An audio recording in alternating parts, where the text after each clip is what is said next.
Yo people, welcome back to the YouTube channel. You already know what time it is. It's time for another video. Big up your damn selves in the building. Make sure you smash up the likes every single damn time and subscribe if you're new.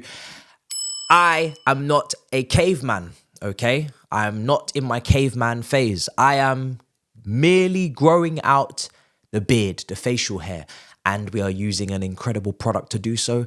And the vision is clear. The progress and the process is here. So let's get straight into it, because I know a lot of you are going to start leaving comments. What the heck is going on in this guy's head? It's a process. We will be there. The end goal is going to be beautiful. So let's get into this. It's about time that I rounded up some Chelsea news and spoke on some certain situations. So let's go into Levi Colwill to begin with. People are very confused, conflicted about Levi Colwill. Me personally, I'm not. Now, Levi Colwill is going absolutely nowhere. He signed a 6-year deal. I know there are some rumblings about Bayern Munich being interested.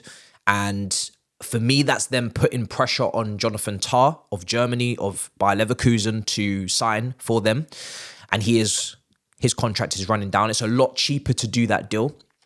And we know that Bayern Munich love to buy from within. Yes, they've bought Harry Kane, but they love to buy from within the Bundesliga. And they have an incredible effect on that league. The monopoly of that league is insane, and it all feeds into Bayern Munich, and they will, in my opinion, get their man. Now, with Levi Colwill, he's a prospect. He's a player that people love to link to other clubs, and he's a player that is, in my opinion, of high potential, and that's why he gets linked to good clubs. He gets linked to Liverpool. He gets linked to Bayern Munich. It's not a coincidence, right? But Chelsea have made it abundantly clear multiple times, especially under this ownership, ever since they came in, to this day, he is not up for sale. He wasn't up for sale when they first came in, and Thomas Tuchel maybe wasn't too keen. They loaned him out to Brighton. They made it quite clear to Brighton he's not for sale and he will not be getting an option to buy in his loan. That's why we paid more for Cucurella, if you remember.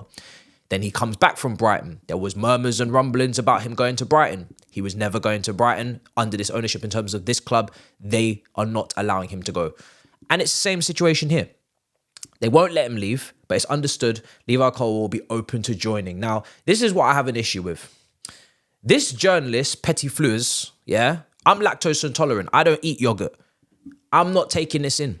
If it was Ornstein, if it was Fabrizio, if it was Matt Law, if it was Nizar Kinsella, anybody of credibility or someone within the English media to just counterbalance, okay, cool, I'm open to the situation. But a German source that's heavily in bed with Bayern Munich, not having it. Trying to prop up Bayern Munich, of course. Trying to say he's open to joining Bayern Munich, of course. Of course. Just like Melissa wasn't ready, probably said that he's open to joining Liverpool too. I've heard this before. Unless I get multiple sources that aren't in bed with Bayern Munich, not German sources, trying to paint the picture of PR for Bayern Munich, trying to propel the club upwards. Because, of course, he's not going to say they're not interested because, you know, he's got ties, he's got contacts with Bayern. He's going to paint the picture nicely for Bayern. If Levi Colwill comes out publicly and says, I want to leave, then it's Lukaku treatment. It's a different situation. But until that comes out, I am not going to lean into, fabricate, try to manipulate what is, for me, a situation where this journalist is biased and this journalist is in bed with Bayern. So for me, I know a lot of people are jumping at it. I know a lot of people are excited. Yo, Levi Colwill, he's not loyal. He doesn't want to be here. For me personally, I'm not about it. Until I see other sources come out and confirm what he's just said, this German source, like I said, Petit Fleurs, like I said, lactose intolerant, I'm not buying it. I'm not digesting it. I physically can't digest it. I'll throw up. So let's move. The position is clear. Colwill is untouchable, crucial player, and staying. Simple as that. Simple as that. End of conversation. That's from Fabrizio Romano. I'm not interested in the player coming out. He's on holiday. come back for pre-season and focus on your football. Not interested. He doesn't need to clarify anything. He's got a 6-year deal. Let's move on to Duran. People are wanting updates on Jason Derulo. Chelsea are still negotiating with Aston Villa for Jason Derulo. The idea for Chelsea is to only do a swap deal, so players have to be included. Like I said, you don't often get swap deals, especially in modern day football. Mkhitaryan and Alexis Sanchez was a famous one between Arsenal and Man United. Neither club won that battle. Chelsea, we had Ashley Cole, William Gallas. Maybe I think Kovacic may be involved in the Courtois deal, 2019. Sorry, maybe Nemanja Matic, David Luiz, but it's not often that it happens. It's very rare, and I personally don't think any swap deal is going to happen here. Gallagher is someone that Aston Villa like. It came out, reportedly that he's unlikely to make that switch. We could offer a few other players, for sure, but swap deals don't happen often. So I just don't see it really materializing, to be honest. Apparently, another report that came out from The Guardian was that Duran's wage demands are another potential obstacle. Chelsea have been trying to cut their wage bill and have adopted a policy of handing out long and heavy incentivized contracts. There remains a good chance the deal will go through.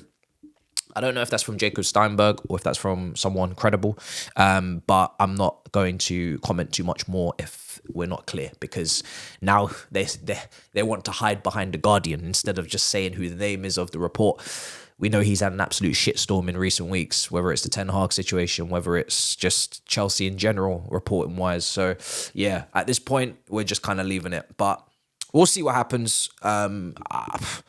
I'm not fussed. I don't want us to potentially go and pay 50, 60 million for someone, or 40, even 50, 60 million for someone who I don't think is, ready and is not proven. But yeah, I won't sleep. I will sleep at night quite calmly and, concisely if I don't see this transfer go through. I don't think that even made sense. Man said concisely. Final payment structure for Estêvão Willian has gone through. 33.8 million guaranteed, 16.9 million in easy add-ons and 4.2 million in difficult add-ons. Total of 54.9 million. He will be a Chelsea player and sign until 2032.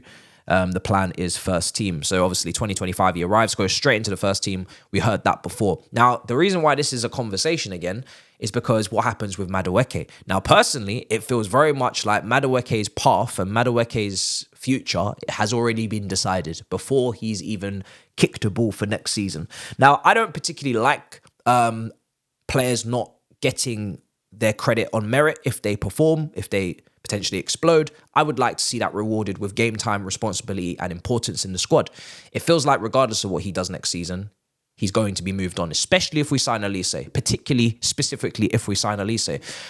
Now, I think next season, Madueke and Olise need to be in the same team in terms of competition. Olise, in my opinion, would start most games. He's comfortably the better player, but I would like Madueke to be in and amongst it and to have a chance to at least go against that talent and see if he can stand the test of time. If he can't, then it's a different conversation. But if Madueke hypothetically was to do really well next season, it would kind of, regardless of Olise, it would line him up to be leaving in 2025 summer because Estêvão is taking his place regardless. It doesn't feel right, especially if we've seen the growth and the improvement and the trajectory of Madueke improving.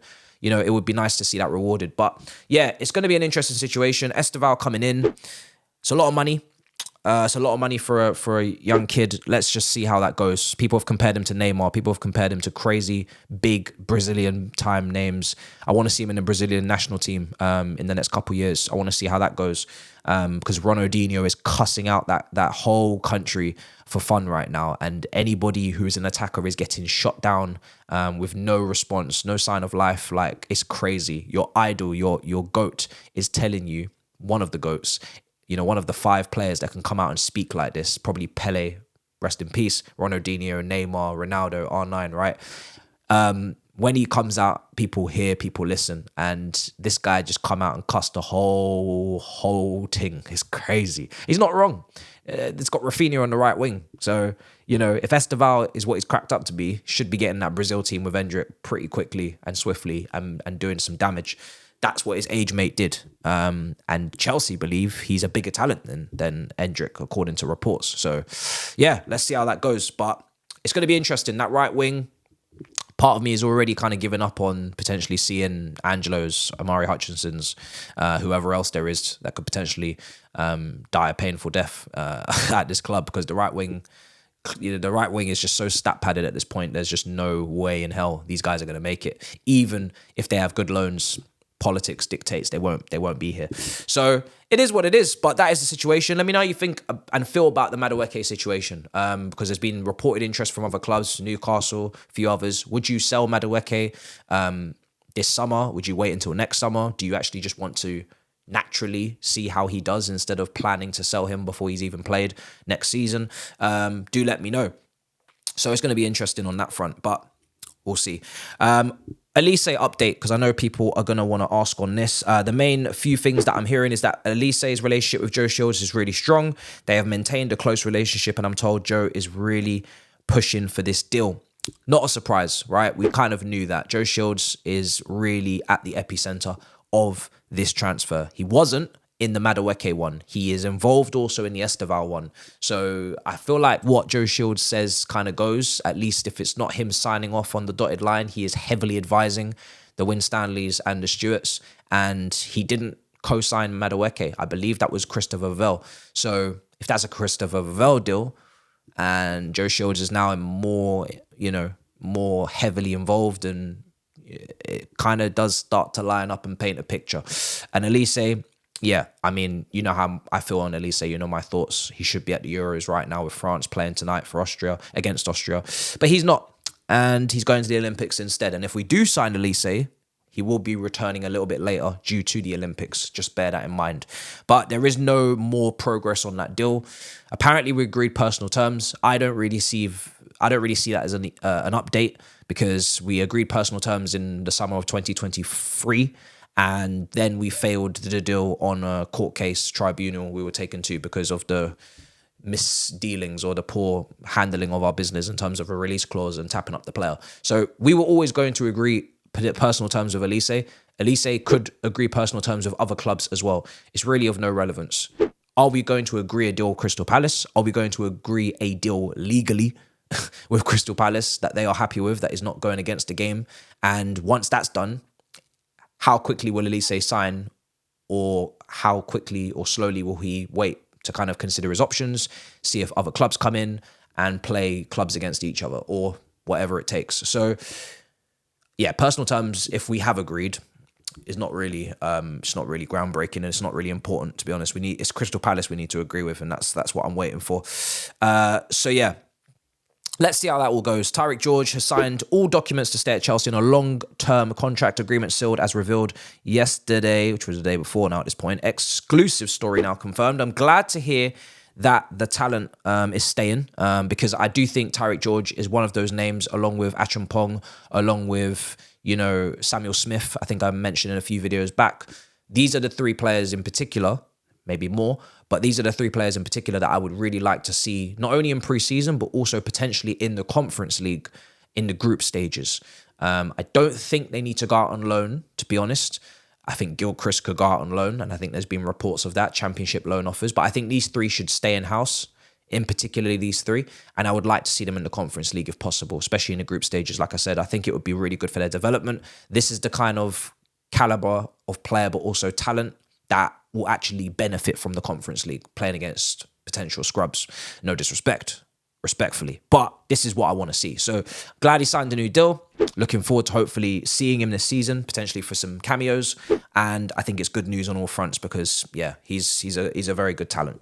What else is there? It's not too much more. Duran obviously wants Chelsea, as we know. He's waiting to see what happens. Listen, there's no update. This week is important on that front. Like I said, I don't think there'll be a swap deal, and it looks like Chelsea are not really interested in doing a straight transfer.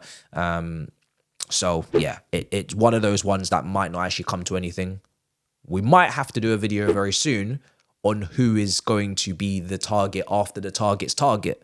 Sesko signs a new deal. Duran doesn't go due to wage demands or transfer fee not being what we want it to be. Then who's next? There was a link to Guirassy. It was from the Blind. So I'm going to also play a blind eye to it because I just feel like right now German sources are not sourcing. I said the same thing with Colwill. I'm not going to be hypocritical with the Guirassy one, even though it's good news potentially if you want him. Let's just wait for other people to come out and clarify and confirm it, because there are reporters like Ornstein, there are Fab, there are, you know, Chelsea-based reporters that give us our side of the story. I'd like to hear a few more variety of voices before I start getting potentially excited about a move for Guirassy. I think it's good value for money at 17.5. If we can stay clear of the injury issues that he's had. You know, he's come off an incredible season. But we're going to do a video, if Duran falls through, we're going to do a video on who's next, what is the list left, and we'll get into that. But that's kind of the roundup. That's kind of the situation as it stands. Welcome to the Caveman condensed, conformed kind of video I've put out here today. Make sure you smash up the likes. Let me know how you feel on Levi Colwill. Have you started to turn against him, or are you still waiting for the other journalists to speak their piece? Or do you not even need to hear anything? Personally, I don't need to hear nothing from Levi Colwill. I just need him to turn up in pre-season, and that's that, 1st of July. Let me know how you feel about the Duran situation. Do you want us to go above and beyond for Duran, or should we just leave it, walk away? And let me know how you feel with the Estêvão versus Mudryk situation, because that's kind of what it's going to become. And let me know if that's something that you'd rather maybe potentially loan out Estêvão next summer to maybe Strasbourg, or would you rather keep Estêvão and sell Mudryk? Let me know in the comments. Big up your damn selves again. Smash up the likes. Make sure you subscribe. It's good to be back. In a bit, people. Peace.